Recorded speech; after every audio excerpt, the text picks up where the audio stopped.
some kind of challenges, and we would like to build up our book depending upon our risk appetite in those economies. With regard to asset quality, our gross NPA ratio has come down by 115 basis points YOY and stands at 2.76% and continues to be at its lowest level in more than 10 years. Our net NPA ratio has also declined by 29 basis points and stands at 0.71%. Slippage ratio has improved by 44 basis points YOY and stands at 0.94%. The consistently improving asset quality is also reflected in our credit cost, which stands at 32 basis points and has improved by 29 basis points YOY. We have a well-provided stress book with PCR showing improvement by 23 basis points YOY at 74.82%. PCR including OCA improved by 127 basis points YOY and stands at 91.41%. Here also I would like to add that when it comes to our loan book being healthy in quality, we are not required to provide for, because for the simple reason, one, the quality of the book, and secondly, we don't have the aging provisions which we need to provide for. On the restructuring front, our total exposure under COVID Resolution Plan 1 and 2 stands at 22,666 crores as at the end of first quarter of the financial year 24. The restructuring book has behaved well, with about 11% of the current exposure falling under SMA 1 and SMA 2 category. We are holding sufficient additional provision against the restructured accounts. If you recall, we have been maintaining provision to the extent of about 30% as compared to 5 and 10% requirement prescribed by the RBI for such book. The bank remains well capitalized and we have sufficient headroom to take care of the normal business growth. Our capital adequacy ratio has improved by about 113 basis points YOY and stands at 14.56%. CET1 ratio has improved by 47 basis points to 10.19%, and both the ratios are well above the regulatory requirement. Herein I would like to add, with the current capital adequacy, with the current capital we can support the loan book growth to the extent of another additional 7 trillion. Digital continues to be an important customer acquisition engine for the bank across asset as well as liability products. During the quarter, we have sourced 63% of savings bank account and 35% of retail asset accounts digitally through YONO. We have recently launched YONO for every Indian, in which customers of other bank can now access and experience the seamless UPI journey on the YONO. Our subsidiaries have also consistently performed well and continue to create significant value for all the stakeholders and most importantly for the customers. Most of our subsidiaries are leaders in their respective segments. We'll continue to nurture these subsidiaries and see them creating value for their own shareholders as well as the shareholders of SBI. To conclude, I would like to thank all of you for your continuous support to the bank. We consider it as a privilege to be able to contribute towards the growth of our economy.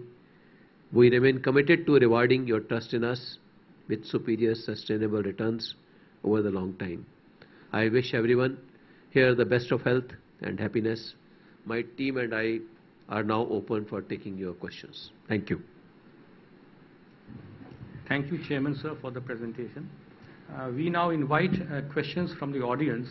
For the benefit of all, we request you to kindly mention your name and company before posing the questions. To accommodate all the questions, we request you to restrict your questions to maximum 2 at a time. Also, kindly restrict your questions to the financial results only and no questions be asked about specific accounts, please. In case you have additional questions, the same can be asked at the end. We now proceed with the questions and answers session. Yes, sir. I am Ashok Ajmera, sir, Chairman Ajcon Global. Sir, at the outset, compliments to you for the highest ever profit and the 4th consecutive quarter that every time we are making the higher and higher. My other compliments is on that we are sitting on a non-NPA provision of 34,955 crore, which is almost about 152% of your entire net NPA, which is keeping the bank well cushioned. Now, having said that, sir, couple of questions, rather your guidance. On the number one is on the credit growth. Of course, you said that some of the other parameters, the figures should not be compared on quarter. But a year back figure become obsolete, especially in the financial sector. So we will definitely compare with the last quarter only. So if you look at it, that 0.25% and or 1.25% growth on the credit, and global credit has gone down rather almost by about 8,000-9,000 crore. I mean international. And our own domestic book also has grown by I think around 1.4 or 1.45%. So going forward with this kind of 14-15% guidance, are we fully like having the sanctions and the proposals in the pipeline that in next 3 quarters we run 4.5 to 5% every quarter, the loan book? This is my first question, sir. Should I answer? Yeah. Yes, sir. So that I will ask second. Okay, fine. Okay, well, what you mentioned in terms of you should compare the credit growth on a sequential as compared to year on year.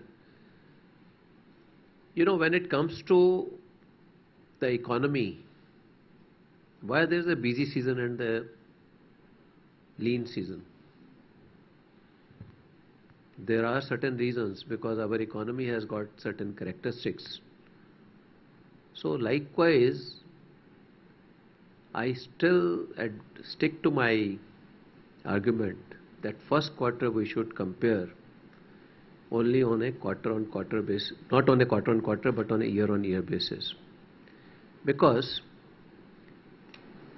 the kind of situation we witness in the first quarter of any financial year are very different as compared to the last quarter. Now your second question, when you are comparing the growth in advances on a quarter-on-quarter basis, certainly my submission to you would be that there are reasons why we are not doing it, and it is born out of what we have seen over the years. Now, what you mentioned in terms of our ability to grow.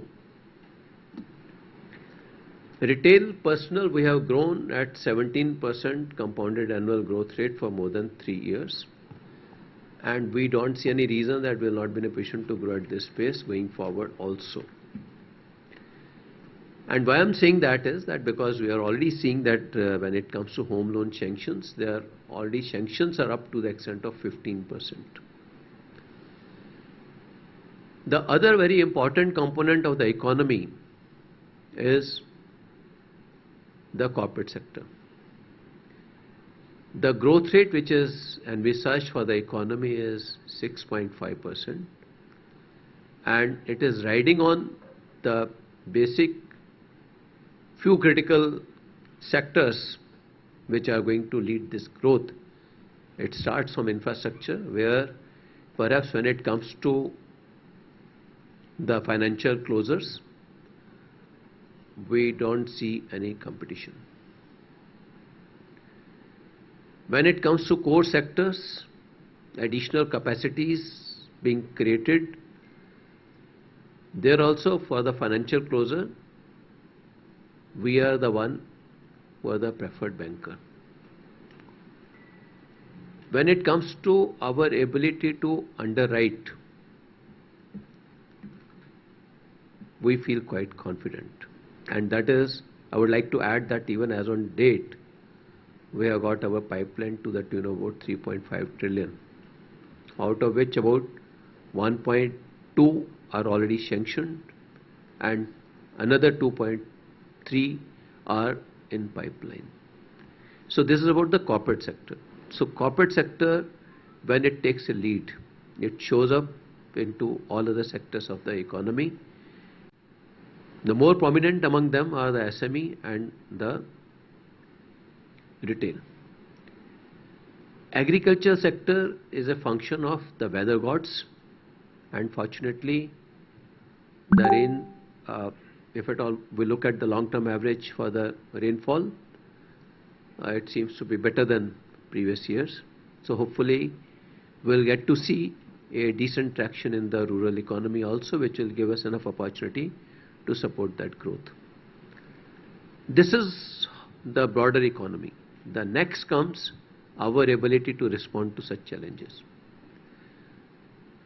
For last couple of years, we have been very mindful in terms of strengthening our structures so that we are in a position to deliver. To address the retail, last year we added almost about 140 RACPCs. Almost about 140 RACPCs we have already added. And similarly, for SME, we have significantly built the muscles of the bank for addressing the SME, and that is something which you have already seen. Now we are growing. Even this quarter, YOY, we have grown at 16% in SME. Rural, again, we have grown to the extent of about 12 to 13%. And many of you who are tracking the bank for many years would have seen that rural we were almost stagnant. And when we are growing there, we are very, very mindful about the quality of the book which we are underwriting. And that is the reason why from somewhere around 15% of NPA in the rural book, it has come down to 11, and we are very clearly targeting this to be in the single digit in this financial year. So I think our focus is, when it comes to growth, we are very mindful that the growth should be in sync with our risk appetite, and growth should not be reckless growth. That is something which I would like to add. Sir, when you referred here of the competition, now with this grand merger of HDFC and HDFC Bank, which has become a behemoth now, and I think the credit book is also almost of our size, or maybe I have not just compared. I don't think so. I think you are not updated. Not updated. Okay.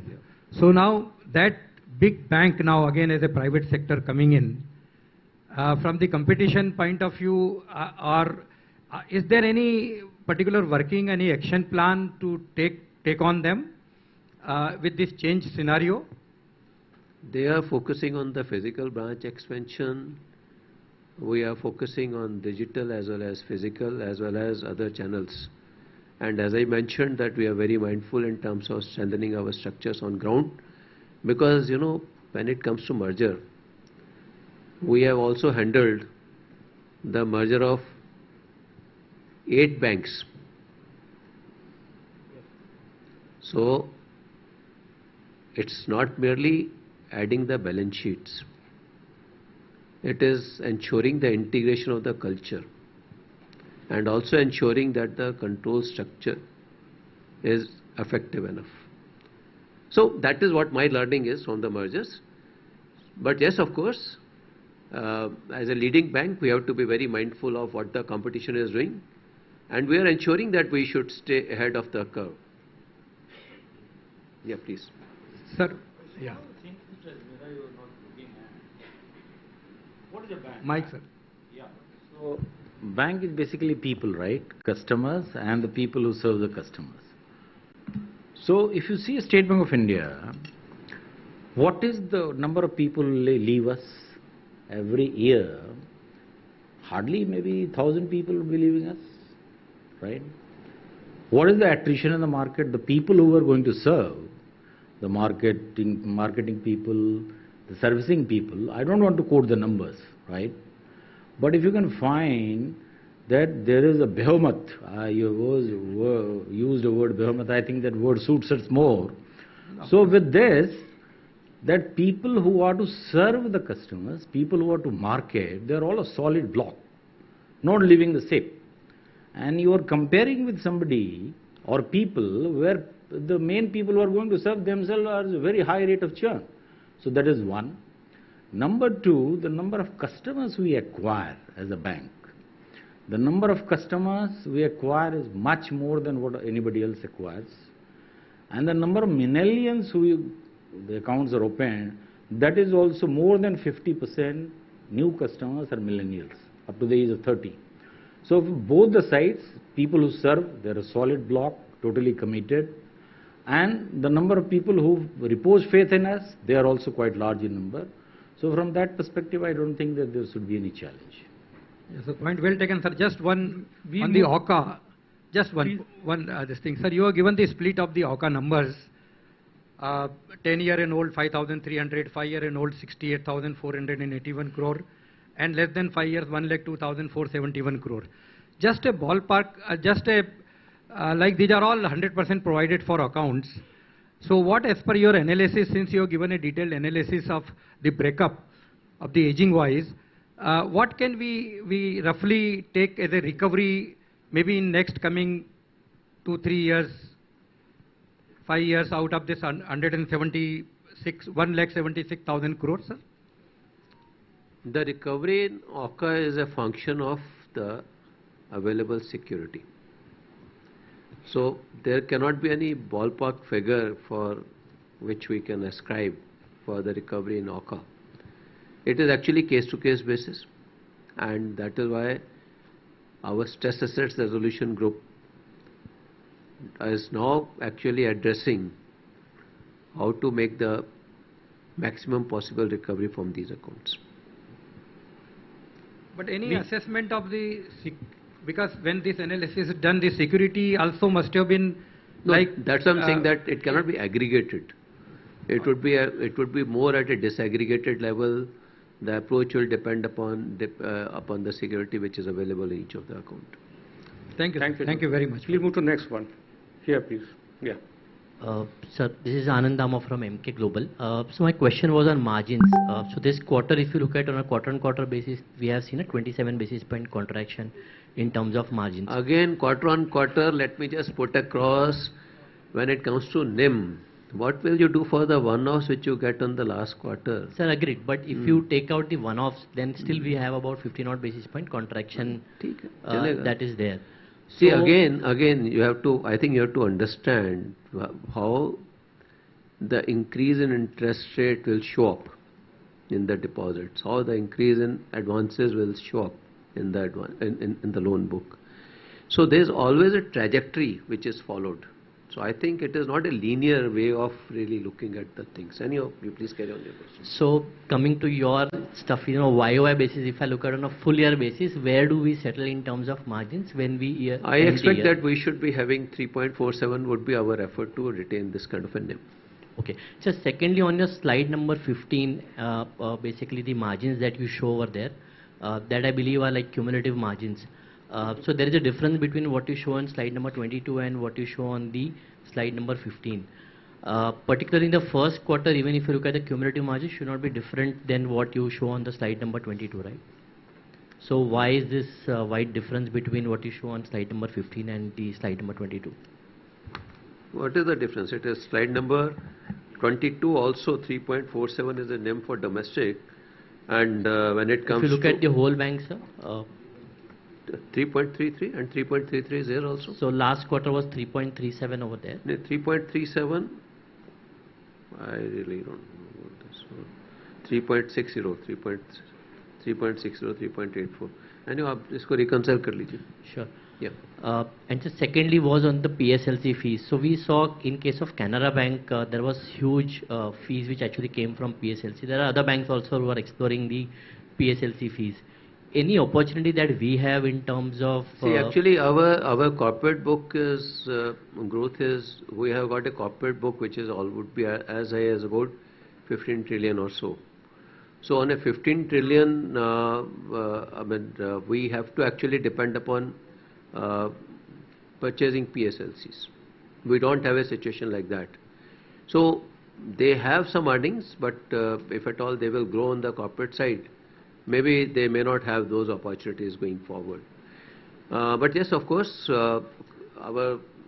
considering a book which is about 33 trillion, out of this 33 trillion, about 15 crore would be the corporate book, and about 12 crore would be the retail book, and our rural is somewhere around 2.6, and SME is somewhere around 3.7. So that is a kind of a composition which we have.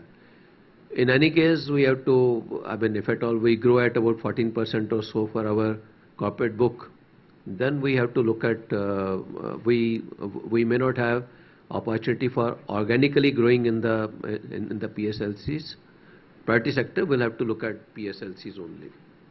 Okay. Thank you, sir. Next Or question. alternatively, till there is a change in the definition of the priority sector, because today there is also being it is also being talked about, can the solar be part of the priority sector? Because we have about 40,000 book which we have done for the renewable energy itself, and ideally speaking, it actually qualifies for the priority sector. Hopefully, there could be some consideration on that.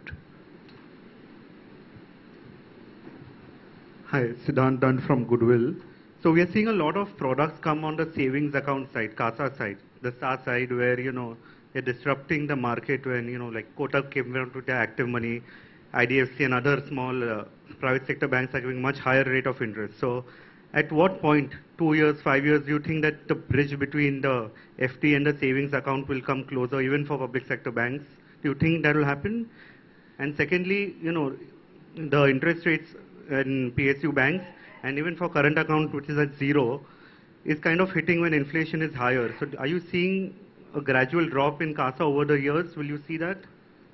Well, CASA, the behavior, if at all you will look at the CASA pre-pandemic and during pandemic and post-pandemic. These are the 3 stages in which CASA should be looked at. Not in this slide, I'm just describing you otherwise. Pre-pandemic, the CASA used to be somewhere around 40% in the system. During pandemic, it went up to 44%. And post-pandemic, it is somewhere around 42-43%. This is the macro level picture of CASA. What you talked about, the CASA and most of the SA for various public sector, private sector banks like Kotak, it may be termed as CASA, but I would say that SA is actually term deposit. So from the cost point of view, that SA is actually term deposit. It should not be looked at it. CA, yes, of course, we have to be very, very cognizant of the CA component of various private sector banks. And therein I would like to say that the current account market as such has undergone a change. Earlier, significant portion of the current account market, almost 55% of the total current account market used to be government accounts. They started SNA, CNA, now they are thinking in terms of just in time, which very clearly means that the float which used to be available in current account in the past will no more be available.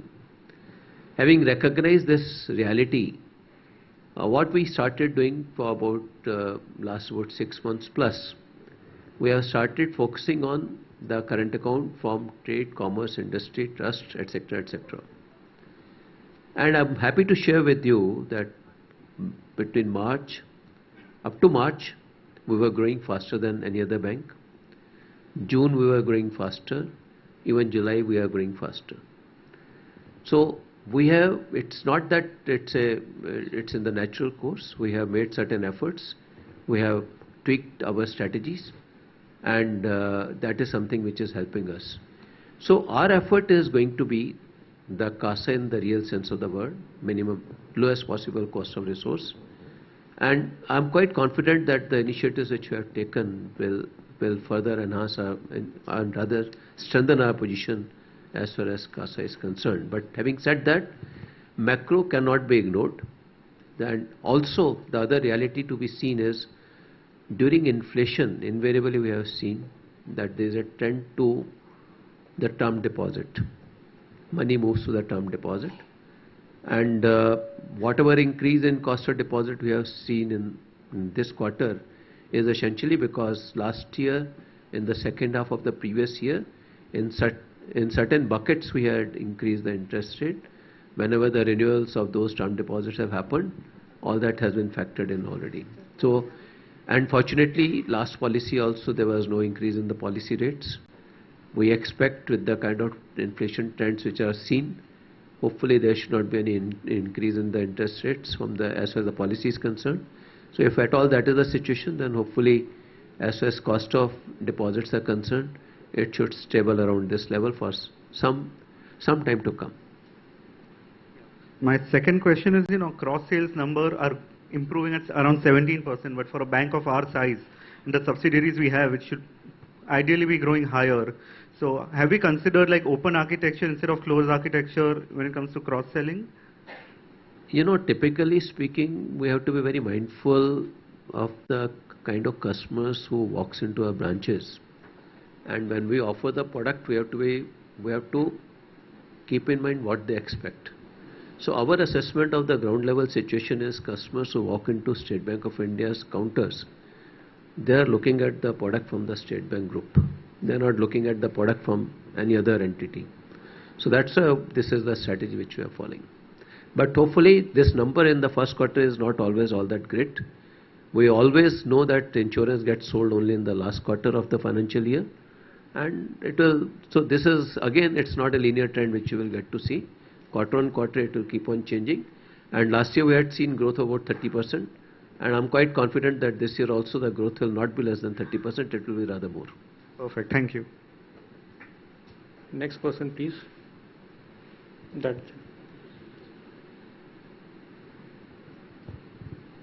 Yeah, hi sir. Samir from JM Financial. Thanks for the opportunity. So if I see other lines of fee income on a YOY basis, we kind of see a bit of sluggishness with respect to loan processing charges, etc. So how do you think the fee income lines move through the year? Loan processing charges, of course, when we are looking at the quality book to be underwritten, the market dynamics virtually force us to do that, and not that it is going to be there forever. But yes, of course, I would say that it's more of a temporary situation. Okay, and just secondly, if you could provide the... And also there was, I think last year, we had some one-offs also, which was in the first quarter itself. So that is the other reason why it is looking flat. Yeah, I'll just provide it to you. Just one sec. Yeah, our slippages were to the tune of about 7,659 crores.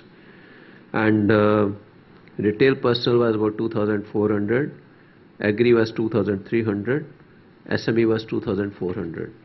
And out of this, we have already pulled back about 700 crores in retail personal, agri about 300 crore and 600 crore in SME. So the recoveries are in 2Q basically, or in the same quarter? Yeah, recoveries have happened in the month of July. Okay, fair enough. Thank you. So this is what I wanted to say, because when we reckon slippages at a point of time. But the fact of the matter is that SMA 012, that also our teams on ground keeps on recovering, and at times it is attributed to some kind of a cash flow mismatch with these entities. So we do get decent recoveries out of SMEs. Thank you, sir, and all the best. Thank you. Next one. Yeah, Kunal over here from Citi. So particularly with respect to the growth in couple of sub-segments, one is in terms of the express credit. So the sequential growth is lower now. We are getting towards almost like 20% year-on-year growth compared to a much higher run rate. So what would be maybe any early delinquencies which we are seeing, and your view in terms of RBI indicating to go a bit conservative on the nothing like that. Lending? I'm actually I thought that let me jump into this issue right away. When it comes to express credit, you would have seen the quality is perhaps as good as it used to be in the past. We have no challenge. I will repeat once again that 94% of our express credit is given to the salary earners, and they are the salary earners who are working with either state government, central forces, paramilitary forces, public sector enterprises. Only about 4-5% is with the corporates. They are well rated large corporates. So we don't experience any challenge in express credit. Whatever little GNPA you are seeing here is also essentially attributed to the fact that when people are not getting their salaries in some of the state governments, that is the reason why it is showing up like this. And apart from that, unfortunately, those who are no more, they are the one who are contributing to this kind of a NP. Otherwise, there is nothing like stickiness in this particular portfolio. And the other question which you had about growth is not tapering to about 25-26%. There are reasons, when we look at the leverage on the individual balance sheet in the economy, that is somewhere around 25-26%. So we feel that we will try to keep it at this level, and maybe during festive season we'll get to see some kind of blip in this. Sure. And secondly, on corporate lending, so we have one of the lowest MCLR, but still when we compare, we have always highlighted in terms of the Unfortunately, pipeline. people are quoting for term loan, they are quoting T-bill rates. Yeah. I don't want to venture into such kind of luxuries, if I may say so. With more so when people, if at all people don't see interest rate risk, and if I see interest rate risk, I would rather be cautious than to be sorry. Okay. And in terms of excess SLR now, what is the... We have got excess SLR to the tune of about 4 trillion. 4 trillion, it's the similar number like last year. Okay. Yeah. And MCLR repricing, we are not seeing any benefit coming into the yields. Was there any impact of interest reversals? No, it has come. Yield on advances have gone up. It is essentially on account of that. No, sequentially when we look at it, sequentially, of course, what will happen is that MCLR repricing will show up only when the renewal of the accounts happen. It will not be sequential. So when should we ideally see that happening? Would it be Q2, Q3? How should... So from 8.10 to 8.78, it has already come in MCLR. No, but 8.1 was full year again. If we go to 4Q, it was 8.8. Yeah. So it has to be seen in the full year basis. It cannot be. You see year on year. Okay. Again, you see year on year only this. Yeah. Okay. Got it. Yeah. Thank you. Next person, please. Hello. Yeah. Can you hear me? Yeah. This is Rati Pandit from Nirmal Bang Institutional Equities. Thanks for the opportunity. We have seen that your international NIMs have gone up significantly, and I also looked at the slide where you have given the split of the business and other parameters.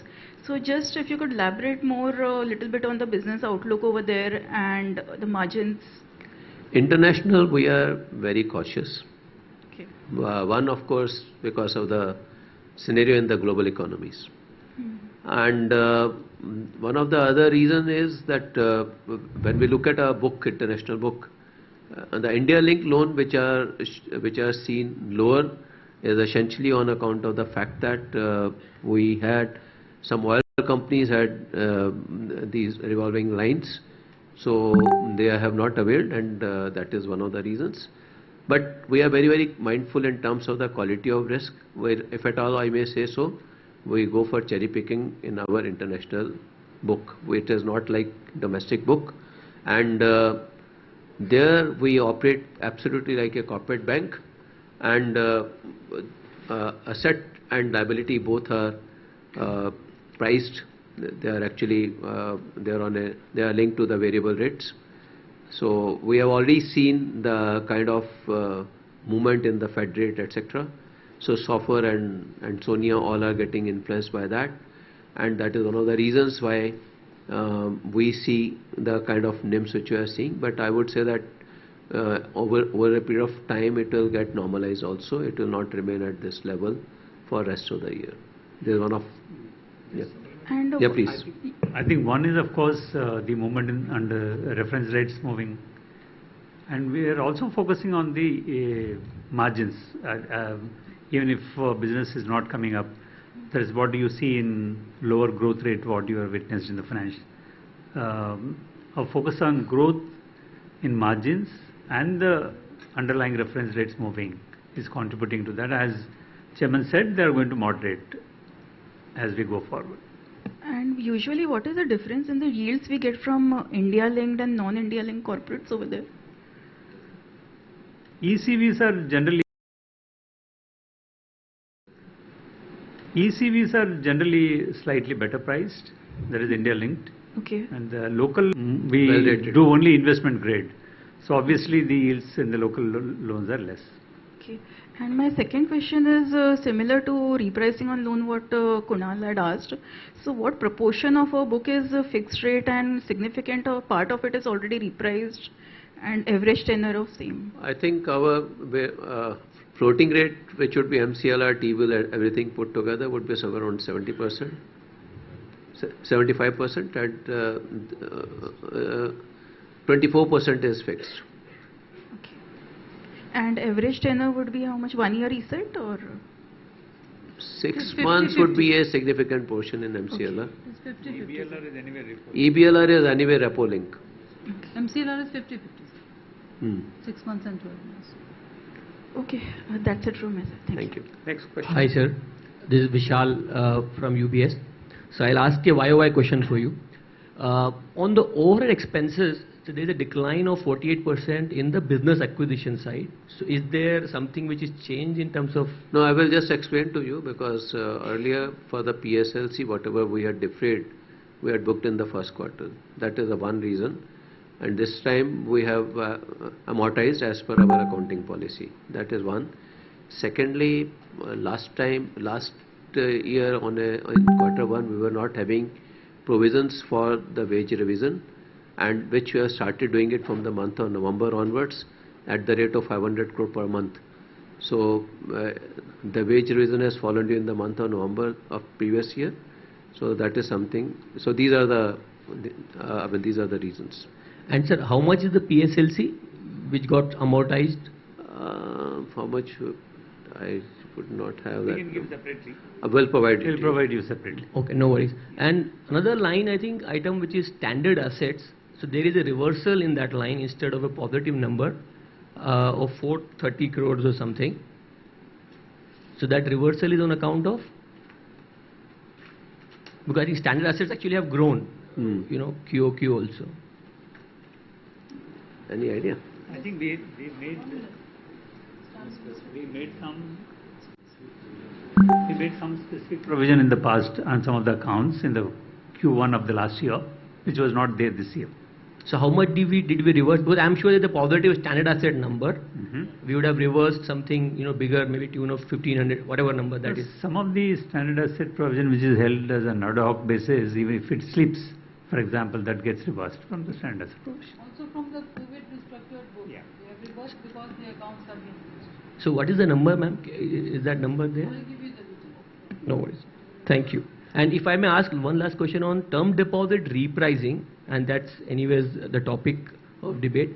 How much of our TD book is kind of repriced once, or any sense on that? Normally we had come out with some 500 days. Please. Mike. Every month, the churning of TDR would be to the tune of 1.2 to 1.4 lakh crore every month. Now, depending on the rate at that particular point of time, there will be repricing. So, and most of the deposits, as you know, in the market, that people are quite savvy in terms of managing their interest. So the deposits we used to hear of 7 years, 10 years, nobody comes there. So people are mostly either in up to 1 year or 1 to 2 year, that kind of thing. So we are seeing our TD book, so almost in 1 year the entire book gets repriced. Okay, thank you. Hi sir, Param here from Nomura.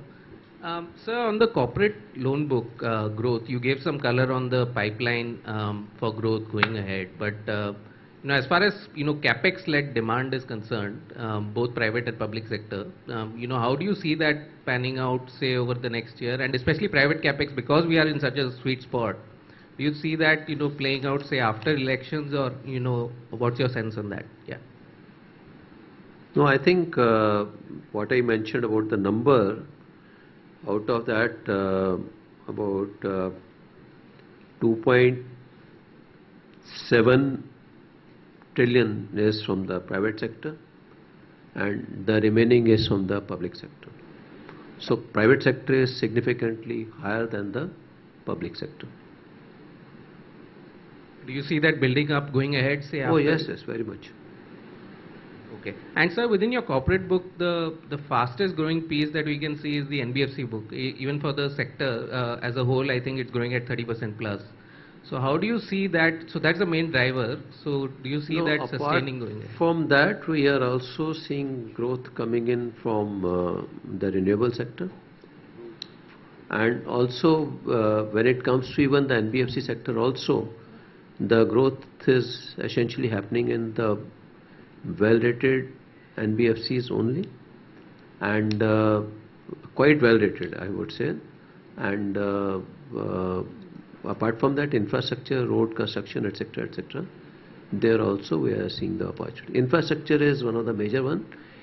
Going forward, we expect to see growth coming in from even from some of the steel and those kind of entities also. Okay. Thank you, sir. Hi, sir. Nitin Agarwal from Motilal Oswal. Two questions, sir. One is on the proportion of bank employees that are there on defined contribution. So how much that number is and how has it changed over last 3 to 5 years? And what is the outlook on cost income ratio that we can have? If I look at the cost to core income ratio, we have been around 54, 55. And while you have highlighted many times in the past that bank has very limited levers to reduce cost income, but the other large private bank is now talking of a 30% cost income over a 10-year period.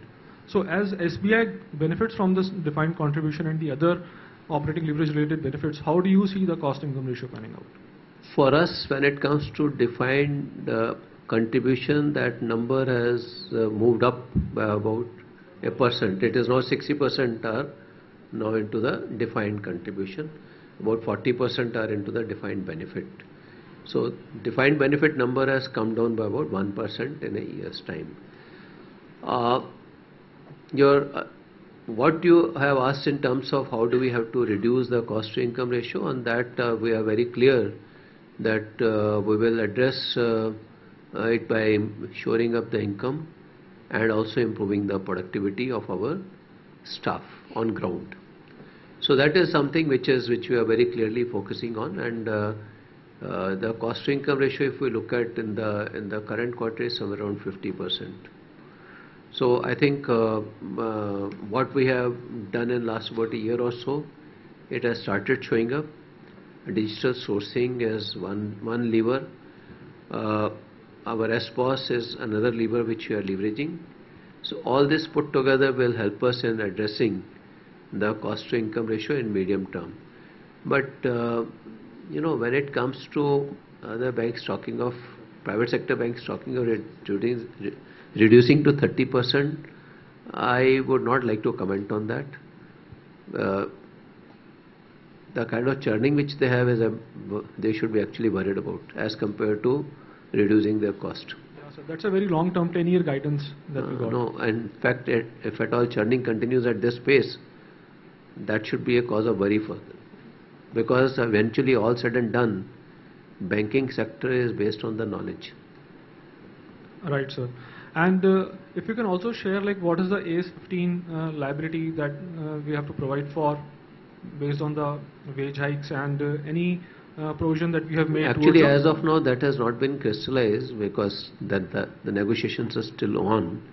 But however, we have provided for at the rate of 10% increase. If at all we will have some visibility in terms of the actual number, we will be ensuring that we provide for the remaining amount also. Right. Quarterly actuarial valuation, we are ensuring that we get it done on a regular basis, and whatever additional provisions are required, that we keep on providing on a quarter-on-quarter basis. There is no deferral. It is all fully provided. Okay, sir. And so second thing I want to take your view on is like the branch count. If you look at, most private banks are expanding branches at a very aggressive run rate, and PSUs overall have been more or less static in terms of the branch count over the last many years. So how do you look at the expansion on that front in the coming years? We are looking at expanding digital, and even when it comes to physical, we tend to add about 300 odd branches in the current year, depending upon the potential where the branches are required. But yes, of course, we are not only looking at the branches and the digital, we are also looking at the BCs. We are understanding what the customer needs are, and accordingly we are providing the vehicles which will help us in serving them better. Yeah, please. Yeah, so see how this narrative changes. Some years back we were always saying the branch is dead. That was the normal narrative, right? And the physical branches which we had were supposed to be a kind of drag in terms of cost. But now people understand, the ecosystem understood that we are in a phygital country where both physical and digital are required. So when you're already at 22,000, 23 places with 78,000 CSPs, which are mini branches in some sort, of course, all the facilities will not be available. So with this kind of footprint, what we are more interested in is deepening relationship with the existing franchise and sweating the assets which we already have. So somebody is building an asset, we already have an asset and we are trying to sweat it out. So our strategies will have to be different, no? Because somebody who is already 216 years old with all systems, governance, etc. will have different priorities than somebody who is new to the industry and trying to make greater footholds. Otherwise also our digital transactions are now about 87%. And when it comes to transaction outside the branch, they are as high as about 97.5%. So I think we are ensuring that wherever there is a requirement, we must have the branch. But yes, of course, it's not a, I think each bank will have to have their own strategies. Perhaps the competition cannot guide each other's strategies. Right, sir. Thanks a lot. We'll have one last question. Hi sir, this is Hardik Shah from Goldman Sachs. My first question is on deposit rates. We note that SBI is offering higher term deposit rates versus top private banks despite having a lot of buffer on the credit to deposit ratio. So what are your thoughts on this? See, as I have said in the past also, it's not uniformly we are offering higher deposits. We are offering in some buckets, and the intention is that we intend to take care of our depositors' interest also. It is not merely a commercial consideration. We are a bank which is more than 217 years of existence. So we have to nurture our customers and we have to be mindful of our relationship with them. So that is the reason why in some of the buckets we increased, which actually addressed our commercial requirements also, ALM requirements as well, but not universally, because we are very mindful that overall how much impact it will bring in terms of the cost. Okay, and sir, my second question is on home loans particularly. We have lost market share. Our YOY growth is lower than the industry growth. So what are your thoughts on that? See, home loans again, you know, when you go for lending, you reduce the interest rate, you can increase the growth. I am not into that. I am accountable to each one of you quarter after quarter and for many, many more years. So it's not, my life does not come to an end after one quarter. So that's why I have to be very mindful. Whatever pricing strategy I put in place, I should be in a position to sustain it. Understood. Thank you, sir. Yeah. Thank you. We have a few questions coming in through the online webcast. Yeah. These will now be addressed by the chairman, sir. First question is coming from Mr. Arun. He is asking, is there any plans to make AMC awareness go public? It's not on cards as of now. We may consider, if at all there would be any felt need in future date. The asset quality is stable, but how do you see the balance of slippage and recoveries? As advised, as on 30th June, the fresh slippages were to the tune of 7,659 crores, and out of this, the pullback of more than 1,500 crore has already happened as on 31st of July, which is amounting to about 20%. And our effort and endeavor is to contain the slippages in the coming quarters. A question on deposit competition. The health of banking sector is strong and excess liquidity in the system has been used up. All banks competing hard for deposit. Well, SBI look to compete and keep its current market share on incremental deposit. Our expectation is that the ASCB deposit should grow at about 12 to 13% and advances to grow at 14 to 15%. Our growth in deposit and credit is also expected to be almost on the similar lines. And we certainly don't experience the kind of pressure which perhaps others might be experiencing. One, of course, when it comes to our credit deposit ratio, we still have enough elbow room available. And secondly, we have got excess SLR available to us. But yes, of course, we remain mindful of the interest of our depositors and we don't want to shortchange their interest. When can we see an IPO of SBMF? Already explained. Any plans for value unlocking in case of YONO app? For us, YONO app is a distribution platform. Maybe tomorrow some analysts might start asking, when are you spinning off your branches? I think without branches the bank does not exist. So when even private sector banks are thinking in terms of adding branches, no idea of spinning off YONO. Can you continue with 15% loan growth in financial 24? In all likelihood, yes. Can you please provide a breakdown of your loan book in terms of how much is fixed, floating, etc.? As indicated, about 26% is fixed and the remaining 74% is floating. Thank you. Thank you, sir. Yeah, I trust all the questions have been addressed. We'll be happy to respond to other questions in offline mode. Let me end the evening with thanking the chairman, the top management, the analysts, ladies and gentlemen. To round off this evening, we request you to join us for high tea, which is arranged just outside the hall. Thank you. Thank you.